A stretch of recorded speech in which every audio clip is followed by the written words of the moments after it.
विद्यार्थी नमस्कार। आप जुड़े हुए हैं आपके अपने YouTube platform chemistry by D Sharma पर। विद्यार्थियों, इस वीडियो लेक्चर में हम बात करेंगे BA BSc BCom BBA BCA बीएचएससी तृतीय वर्ष का जो आपका फाउंडेशन कोर्स का फोर्थ पेपर है, यानी चतुर्थ पेपर, जिसका नाम है डिजिटल जागरूकता एवं साइबर सुरक्षा, digital awareness and cyber security according to new education policy for MP college student. तो इसका जो यूनिट नंबर 2 है उसका नाम है digital payment and e commerce. इसका सिलेबस आपको अभी स्क्रीन पर दिखाई दे रहा है, यूनिट नंबर 2 का। और इस यूनिट नंबर 2 का जो सिलेबस है उससे रिलेटेड क्वेश्चंस को हम यहाँ पर डिस्कस करने वाले हैं। विद्यार्थियों, ई कॉमर्स के एमसीक्यू इस वीडियो लेक्चर में हम लोग देखने वाले हैं। ई कॉमर्स का एक और सेकंड वीडियो लेक्चर आपको मिलेगा जिसमें लगभग 100 to 150 क्वेश्चन आपको देखने को मिलेंगे। इस वीडियो के अंदर हम बात करते ई कॉमर्स में, यदि हम बात करें संस्थाओं की, तो business to business, business to consumer, consumer to consumer, consumer to business सहित कई प्रकार के वर्गीकृत किया जा सकता है। यहाँ से कुछ क्वेश्चन में 15 या 20 क्वेश्चन को मैं स्किप करने वाला हूँ, उसके बाद उसके आगे चलें, क्योंकि ये जो क्वेश्चन है थोड़े से हैवी है, थोड़े से भारी क्वेश्चन हम लोग कह सकते हैं। एक क्वेश्चन अच्छा दिख रहा है स्क्रीन पर आपको, क्वेश्चन नंबर 15, निम्नलिखित में से कौन सा ई कॉमर्स का प्रारंभिक रूप है? तो विद्यार्थी याद रखिएगा, which of the following any early from the e commerce, तो ईडीआई, यानी इसका फुल फॉर्म होता है electronic data interchange. Electronic data interchange को इलेक्ट्रॉनिक कॉमर्स या ई कॉमर्स का प्रारंभिक रूप माना जाता है। आगे चलते हैं, कुछ अच्छे से क्वेश्चन की तरफ मैं बढ़ रहा हूँ आगे। अब यहाँ पर आपको हम सीधे लेते लेते हैं अच्छे अच्छे क्वेश्चन की तरफ। क्वेश्चन नंबर 23 आपको दिखाई दे रहा है, ई कॉमर्स का मतलब क्या होता है? तो ई कॉमर्स का फुल फॉर्म होता है इलेक्ट्रॉनिक कॉमर्स। ई कॉमर्स का प्रारंभिक रूप, अभी बात हमारी हुई थी, ईडीआई है। क्वेश्चन नंबर 25 देखिएगा, क्वेश्चन बहुत अच्छा क्वेश्चन है। यहाँ पर दिया हुआ है 25, कंप्यूटर संचार नेटवर्क पर जानकारी उत्पादों और सेवाओं को खरीदने और बेचने से संबंधित किससे होता है? तो ई कॉमर्स से उसका रिलेशन होता है। प्रश्न क्रमांक 26, ई कॉमर्स के 4 महत्वपूर्ण प्रकारों में से एक कौन सा है? तो B2B। नेक्स्ट 27 क्वेश्चन दिख रहा है आपको, फ्लिपकार्ट, अमेजन और मिंत्रा जैसी कंपनियों किस प्रकार के ई कॉमर्स के सेगमेंट से संबंधित हैं? तो B2C सेगमेंट से संबंधित है। क्वेश्चन नंबर 28, कुछ प्रकार की सेवा प्राप्त करने के लिए ग्राहक एक निश्चित राशि का भुगतान करता है, आमतौर पर महीने दर महीने या त्रैमासिक या वार्षिक, जिसे ई कॉमर्स बिजनेस या मॉडल कहा जाता है, उसको हम बोलते हैं सब्सक्रिप्शन। क्या बोलते हैं? सब्सक्रिप्शन उसे कहा जाता है। यह ई कॉमर्स वाणिज्य उद्योग मॉडल विशेषज्ञ रूप में सेवाओं या उत्पादों को ऑनलाइन बेचने में माहिर होता है, उसको ऑनलाइन डायरेक्ट मार्केटिंग के नाम से जाना जाता है।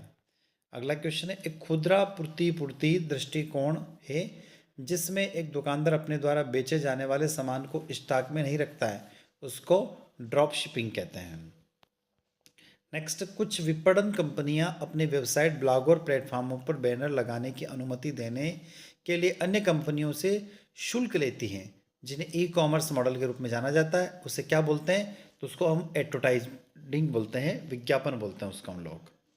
इंटरनेट के माध्यम से उत्पाद और सेवाओं की ऑनलाइन मार्केटिंग और बिक्री की अवधारणा को क्या कहते हैं? तो उसको B2C यानी बिजनेस टू कंज्यूमर कहा जाता है। 33 क्वेश्चन, ई कॉमर्स ने व्यावसायिक लेन देन का एक नया वातावरण किसका प्रयोग करके बना दिया है? तो इंटरनेट के प्रयोग करने से बन गया है। ई कॉमर्स का प्रथम बार ऑनलाइन शुरुआत कब हुई थी? 1994 में हुई थी। ई कॉमर्स से आशय क्या है? तो इंटरनेट के उपयोग से वस्तुओं का क्रय विक्रय, इंटरनेट के उपयोग से सेवाएं प्राप्त करना, धन एवं डाटा का लेन देन और हस्तांतरण करना, अर्थात उपयुक्त सभी। वर्तमान में ई कॉमर्स के अंतर्गत आता है तो इंटरनेट बुकिंग आती है, इंटरनेट बैंकिंग आती है, यात्रा बुकिंग आती है, और ऑनलाइन जो फैसिलिटीज़ होती है वो आती है, अर्थात उपरोक्त सभी। क्वेश्चन नंबर 37, ई ट्रेड सदैव इंटरनेट की सहायता से किया जाता है, यानी कि ई व्यापार जिसे हम लोग कह सकते हैं। क्वेश्चन नंबर 38, ई कॉमर्स के क्षेत्र में शामिल है तो क्या है? फाइनेंशियल सर्विस, म्यूजिक सर्विस और बुक मार्केट, अर्थात उपरोक्त सभी। 39, ई कॉमर्स का सर्वप्रथम किस क्षेत्र में प्रयोग किया गया? तो in which field was e commerce used for the first time? तो बैंकिंग के फील्ड में इसका यूज़ किया गया था। प्रश्न क्रमांक 40, ई कॉमर्स संसाधन है तो इलेक्ट्रॉनिक बाजार के, इलेक्ट्रॉनिक डाटा विनिमय के और ई व्यापार के, अर्थात उपरोक्त सभी। क्वेश्चन नंबर 41, सदैव इंटरनेट पर संचालित होता है। क्या संचालित होता है विद्यार्थियों? ई बिजनेस। 42 वस्तुओं और सेवाओं का इंटरनेट पर क्रय विक्रय कहलाता है, उसको हम इंटरनेट कॉमर्स कहते हैं। क्या कहते हैं विद्यार्थियों? Internet commerce. क्वेश्चन नंबर 43 एक इलेक्ट्रॉनिक बाजार बातचीत और संबंधों का नेटवर्क है जहां एक्सचेंज ऑफ पेमेंट किया जाता है, भुगतानों का आदान प्रदान किया जाता है। क्वेश्चन नंबर 44 भिन्न भिन्न स्थानों पर दो या अधिक उपयोगकर्ताओं के बीच दस्तावेजों का इलेक्ट्रॉनिक माध्यम से एक दूसरे तक पहुंचाना क्या कहलाता है? तो उसको इलेक्ट्रॉनिक डाटा इंटरचेंज कहते हैं, यानी ईडीआई कहा जाता है, शॉर्ट फॉर्म में ईडीआई कहते हैं। इलेक्ट्रॉनिक डाटा इंटरचेंज यानी ईडीआई सामान्यतः बड़ी कंपनियों द्वारा ई कॉमर्स के किस उद्देश्य की पूर्ति हेतु किया जाता है? तो सेंडिंग ऑर्डर टू वेयरहाउस यानी गोदामों को आदेश भेजने के लिए किया जाता है। Question number 46 internet commerce e commerce का एक उप कार्य है जिसमें वाणिज्य गतिविधियां भी सम्मिलित है, तो क्या है? प्लेसिंग ऑर्डर यानी आदेश देना, कोषों का हस्तांतरण ट्रांसफर ऑफ फंड्स, नीलामी यानी ऑक्शंस और अर्थात उपरोक्त सभी। तो करेक्ट आंसर उपरोक्त सभी हो जाएगा। क्वेश्चन 47 आपूर्ति श्रृंखला फर्म की विभिन्न गतिविधियों को एक क्रम देती है, वे क्या है? तो उत्पादों का विकास और मूल्य उत्पन्न करना। 48 इलेक्ट्रॉनिक डाटा इंटरचेंज द्वारा उच्च क्षमता प्राप्त की जा सकती है, तो डाटा को मिनटों में भेजना व प्राप्त करना। मानवीय और पुनरावृत्ति वाली प्रविष्टियों की उन्मूलन की कमी करता है, तो डाटा का संकेतीकरण करता है। ई कॉमर्स किससे संबंधित है? तो मीडिया डाटा से, वीडियो से और वेब पेज अर्थात उपरोक्त सभी से संबंधित है। 51वां क्वेश्चन ये गतिविधियां प्राकृतिक संसाधनों को तैयार माल में बदलकर अंतिम उपभोक्ता तक पहुंचाती है, उसको हम लोग सप्लाई चेन यानी आपूर्ति श्रृंखला कहते हैं। क्रेता से विक्रेता तक इलेक्ट्रॉनिकली सूचनाओं का हस्तांतरण क्या कहलाता है? तो संचार सेवा कम्युनिकेशन सर्विस कहलाता है। ई कॉमर्स का संगठन को सबसे महत्वपूर्ण लाभ है, क्या है? तो क्वेश्चन नंबर 53 का हो जाएगा उपयुक्त सभी, यानी कि 24 घंटे उपलब्ध है, कम मूल्य पर वस्तुओं की उपलब्धता है, बाजारों के राष्ट्रीयकरण और अंतर्राष्ट्रीयकरण बनाता है। क्वेश्चन नंबर 54 ई कॉमर्स से क्या आशय है? तो क्रय विक्रय से संबंधित सूचनाओं का आदान प्रदान करना, ग्राहक सेवा और व्यावसायिक सहयोग से समन्वय स्थापित करना, अर्थात दोनों ए एवं बी।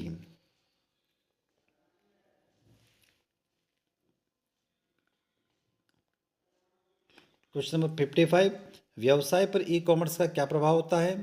तो यह वस्तुओं और सेवाओं के निर्माण, विक्रय और ग्राहक किसको सुपुर्दगी का तरीका बदल देता है, या संगठन का इसके सहयोगों के साथ काम करने का तरीका बदल देता है। ई कॉमर्स के लाभ क्या है? तो उत्पादकता में वृद्धि, लागत में बचत और अच्छी उपभोक्ता सेवाएं। 57 व्यवसाय की कार्यक्षमता को और अधिक बढ़ाया जा सकता है, तो वैश्विक ग्राहक तक पहुंचकर इंटरनेट के प्रयोग द्वारा और व्यावसायिक प्रक्रियाओं को स्वचालित करके। तो बी व सी करेक्ट आंसर हो जाएगा। ई कॉमर्स स्टॉक और व्यवसायों की कमी करता है, आपूर्ति श्रृंखला प्रबंधन प्रदान करके। ई कॉमर्स इनमें लगने वाले समय को कम कर देता है, तो पूंजी व्यय और वस्तुओं व सेवाओं की प्राप्ति।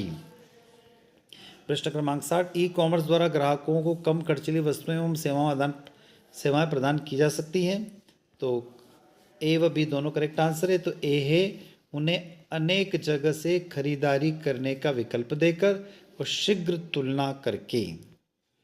क्वेश्चन नंबर 61 ई कॉमर्स की महत्वपूर्ण तकनीकी सीमा क्या है? तो इंटरनेट पर निर्भरता, सुरक्षा की कमी, अधिक एप्लीकेशन की आवश्यकता।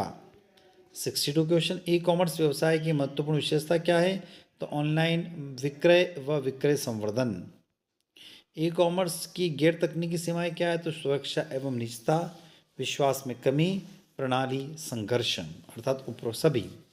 ई कॉमर्स समाज के लाभकारी है क्योंकि यह जन सेवाओं को कम लागत पर प्रदान करता है, प्रोवाइड पब्लिक सर्विस एट ए low cost.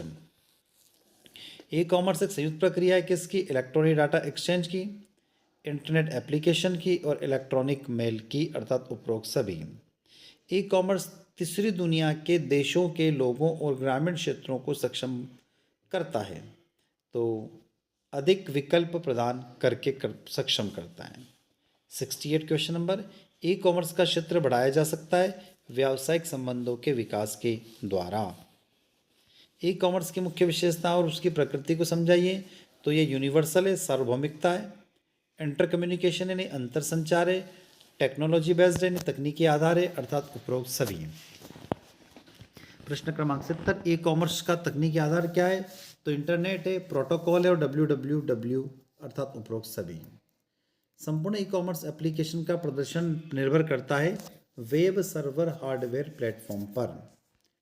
72 question, credit card या किसी अन्य ई कैश के माध्यम से क्रय करते समय समाधान हेतु रोकड़ भुगतान लिया जाता है, उसे कैश बिजनेस साइकिल यानी रोकड़ व्यापार चक्र के नाम से जाना जाता है।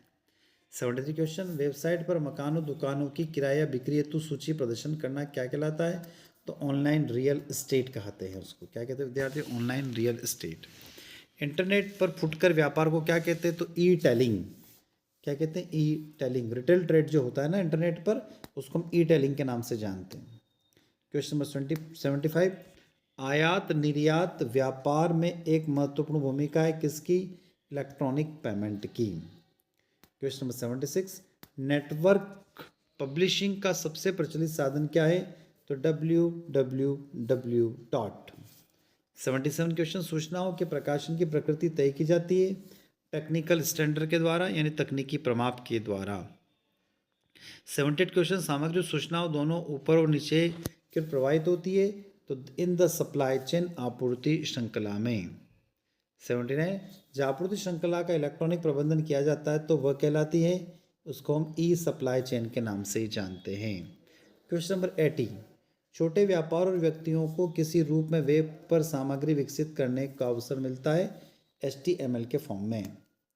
ई सप्लाई श्रृंखला पर सफलता निर्भर करती है उसकी गति पर, उसकी लागत पर और उसकी गुणवत्ता पर। क्वेश्चन नंबर 82, व्यवसाय की ऑनलाइन उपस्थिति कहलाती है, उसको हम ई बिजनेस कहते हैं। क्वेश्चन नंबर 83, निम्न में से कौन ई कॉमर्स के 3 चरणों में शामिल नहीं है? तो प्रिजर्वेशन यानी संरक्षण शामिल नहीं है। ई कॉमर्स का क्या कार्य नहीं है? मार्केटिंग नहीं है, विज्ञापन नहीं है और भंडारण ही उसका कार्य नहीं है, उपरोक्त सभी। ई कॉमर्स में लेन देन होती है ई मीडिया द्वारा, by using E media. Question number 86, EDI से क्या तात्पर्य? तो electronic data interchange full form है। EDI में डाटा ट्रांसफर होता है स्टैंडर्ड तथा पूर्व निर्धारित प्रारूप में। 88, EDI का संबंध में कौन सा सही नहीं है? तो डाटा ट्रांसफर स्टैंडर्ड तथा निर्धारित रूप में नहीं होता है। 89, निम्न में से कौन सा EDI स्टैंडर्ड नहीं है? तो TCI और IP स्टैंडर्ड नहीं है, बाकी सब स्टैंडर्ड फॉर्म में है। 90वां प्रश्न, वेन एंश्योर करता है कि EDI सही तरीके से भेज रहे हैं या नहीं? SCH से तात्पर्य automatical cleaning house, automatical clearing house. 92, bank cheque ड्राफ्टों का प्रयोग किया जाता है तो MICR के द्वारा। निम्नलिखित में से कौन सा पोस्ट प्रोस्टेड होता है? Credit card. किस कार्ड के प्रोसेसिंग इंफॉर्मेशन प्रोसेसिंग चिप लगी रहती है? तो स्मार्ट कार्ड में। इलेक्ट्रॉनिक कैश सर्विसिंग का प्रयोग किसके द्वारा किया जाता है? तो करेंसी सर्वर से नकदी खरीदी की तरफ। 96, ई कॉमर्स में माइक्रो पेमेंट के लिए प्रयुक्त होता है इलेक्ट्रॉनिक वॉलेट। 97 क्वेश्चन, इलेक्ट्रॉनिक कोष स्थानांतरण क्या कहलाता है? तो अच्छा EDI, गुड EDI कहलाता है। EDI के लाभ होते हैं no time delay, no uncertainty, no error अर्थात उपयुक्त सभी। EDI का भविष्य क्या? अधिक सूचनात्मक, अधिक दो तरफा, संवाद युक्त यानी more informative, more two way और इंटरेक्टिव। 100वां प्रश्न, EDI संदेश की पूरी स्ट्रिंग कहलाती है डाटा सेगमेंट। POS से तात्पर्य क्या है? तो पॉइंट ऑफ सेल, तो पॉइंट ऑफ सेल 4 ऑप्शन में से कहीं पे नहीं है, तो इनमें से कोई नहीं। PCI के तात्पर्य क्या है? तो पेमेंट कार्ड इंडस्ट्री। 103 प्रश्न, FEDI का अर्थ है फाइनेंशियल इलेक्ट्रॉनिक डाटा इंटरचेंज। अगला क्वेश्चन नंबर 104, EDI का मानक क्या है? तो B2B व्यापार के लिए आवश्यक है। किसके लिए? B2B व्यापार के लिए। अगला 106, निम्नलिखित में से किसको सुरक्षा की क्रियाविधि के रूप में उपयोग नहीं किया जा सकता है? तो वॉलेट को। 106, किसी भी बैंकिंग व्यवस्था की जीवन रेखा किसे कहते हैं? तो संदेश वाहक को यानी कि मैसेज कन्वेंसिंग को कहते हैं। पेज नंबर 107, ऑनलाइन व्यापार का महत्वपूर्ण अंग क्या होता है? तो इलेक्ट्रॉनिक प्लेटफॉर्म, ग्राहक, इंटरनेट अर्थात उपरोक्त सभी। ऑनलाइन व्यापार का निर्धारित समय होता है? तो असत्य, गलत कथन है। नहीं सॉरी, निर्धारित समय नहीं होता है, मतलब उसे किसी भी समय आप कर सकते हैं। 109वां प्रश्न, स्वाट विश्लेषण में W का क्या अर्थ होता है? तो कमजोरी यानी वीकनेस। निम्नलिखित में से कौन सा एक अवसर हो सकता है? ऑनलाइन बाजार। ई कॉमर्स का सबसे अधिक प्रयोग कहाँ किया गया है? तो सबसे अधिक प्रयोग अमेरिका में होता है। ई कॉमर्स माध्यम में खरीदारी करने के लिए कौन सी चीज़ें आवश्यक होती है? तो मोबाइल, कंप्यूटर, इंटरनेट सभी। प्रश्न क्रमांक 113, इंटरनेट सेवा प्रदाताओं के माध्यम से ब्रॉडबैंड इंटरनेट तक पहुंचा जा सकता है केबल टीवी द्वारा, फाइबर कनेक्शन द्वारा और वीडियो कॉलिंग के द्वारा, अर्थात उपयोग सभी। प्रश्न क्रमांक 114, निम्नलिखित में से कौन सा वायरलेस इंटरनेट एक्सचेंज नेटवर्क तकनीक नहीं है? तो गेगो पॉप नहीं है, बाकी सभी हैं। ऑनलाइन शॉपिंग का लोकप्रिय वेबसाइट कौन सी है? तो अमेजन, फ्लिपकार्ट, मिंत्रा सभी हैं। इंटरनेट के माध्यम से भेजा गया डाटा कहलाता है संदेश। C2C का अर्थ है कंज्यूमर टू कंज्यूमर। फ्लिपकार्ट का उदाहरण क्या है? B2B भी है, B2C भी और C2C भी, अर्थात उपरोक्त सभी। निम्नलिखित में कौन सा C2C का उदाहरण नहीं है? तो अब government.com, यानी कोई सी भी गवर्नमेंट की जो वेबसाइट होती है वो C2C का उदाहरण नहीं होती है। ई कॉमर्स का माध्यम में कम खरीद जाने वाले उत्पाद क्या है? तो ऑटोमोबाइल्स के जितने भी उत्पाद आते हैं वो। सभी व्यापारियों की आवश्यकताओं का समाधान हो सकता है ERP के द्वारा। ई मार्केटिंग में कौन से लाभ है? तो गति भी है, कम लागत भी और पहुंच एवं वैधीकरण भी है। नेक्स्ट 123, इलेक्ट्रॉनिक्स डेटा की अदला बदली आवश्यक है? तो B2B ई कॉमर्स के द्वारा। 124, ई कॉमर्स में लेन देन होता है ई मीडिया के द्वारा। 125, EDI स्टैंडर्ड है B2B कॉमर्स है तुम। प्रश्न क्रमांक 126, B2B कॉमर्स में निम्न में सम्मिलित एक कानूनी सलाह जैसी सेवाएं। सीबे का उदाहरण है ऑनलाइन शॉपिंग साइट का। B2C का सबसे बड़ा लाभ क्या है? दुकान 24 घंटे 7 दिन खुली रहती है। ईबे किसका उदाहरण है? C2C का उदाहरण है, कंज्यूमर टू कंज्यूमर का उदाहरण है। प्रश्न क्रमांक 130, NXC 12 स्टैंडर्ड किसके द्वारा विकसित किया गया? तो अमेरिकन नेशनल स्टैंडर्ड इंस्टीट्यूट द्वारा। CMS का full form content management system. एक वैलिड IP एड्रेस में हर एक सेपरेट नंबर की लिमिट 0 से 255 तक होती है। प्रश्न क्रमांक 133, ई सेवा प्रोजेक्ट किस राज्य के द्वारा इम्प्लीमेंट किया गया? तो आंध्र प्रदेश के द्वारा। खजाना प्रोडक्ट कर्नाटक के द्वारा।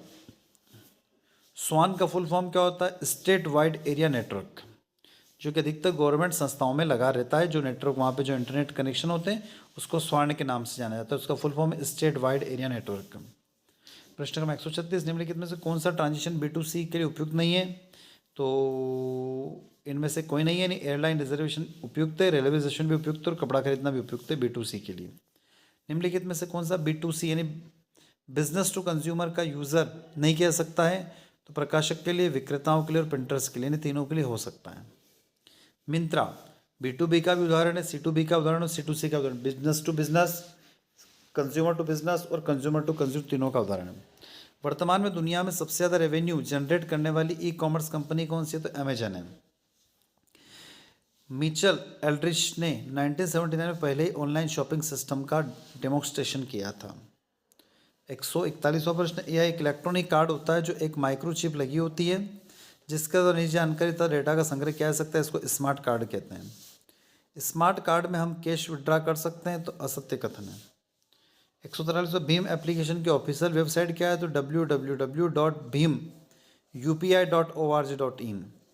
EFT का फुल फॉर्म क्या है? Electronic fund transfer. 145वां, क्रेडिट कार्ड का प्रयोग ATM मशीन से पैसे निकालने के लिए नहीं कर सकते हैं, बिल्कुल सत्य कथन है। अधिकतर व्यक्ति कॉमर्स को जानते हैं B2C के बारे में, बिजनेस टू कंज्यूमर के रूप में। ब्रिक और क्लिक बिजनेस होते हैं। ब्रिक्स में ऑफलाइन स्टोर संचालित होता है और क्लिक्स में ऑनलाइन स्टोर संचालित होता है। 148वां प्रश्न, C2C प्लेटफॉर्म है ईबे और कैलकुलेट्स। C2C में भुगतान किया जाता है पेपैल की सहायता से। और साइबर अपराधियों की सबसे लोकप्रिय रणनीति क्या होती है? चोरी के पासवर्ड। तो विद्यार्थियों, ये थे आपके ई कॉमर्स फाउंडेशन कोर्स का जो आपका 4th पेपर है तृतीय वर्ष का, उसका वीडियो लेक्चर। इसी प्रकार से 150 क्वेश्चन का एक वीडियो लेक्चर आपको बहुत जल्दी उपलब्ध होने वाला है विद्यार्थियों। तो आप प्लेलिस्ट में जाकर उसको देख सकते हैं, पढ़ सकते हैं, समझ सकते हैं। आई होप ये वीडियो लेक्चर आप लोगों को अच्छा लगा होगा। अच्छा लगता है तो वीडियो को लाइक करिएगा। चैनल पर नए हैं, सब्सक्राइब नहीं किया, चैनल को सब्सक्राइब अवश्य करिएगा ताकि हमें एक मोटिवेशन मिलता रहे और इसी तरीके से हम आपके लिए नए नए वीडियो लेक्चर बनाते रहें। और विद्यार्थियों, वीडियो को अपने दोस्तों तक शेयर करना ना भूलें। इसी के साथ हम आपसे विदा लेते हैं। जय हिंद, जय भारत।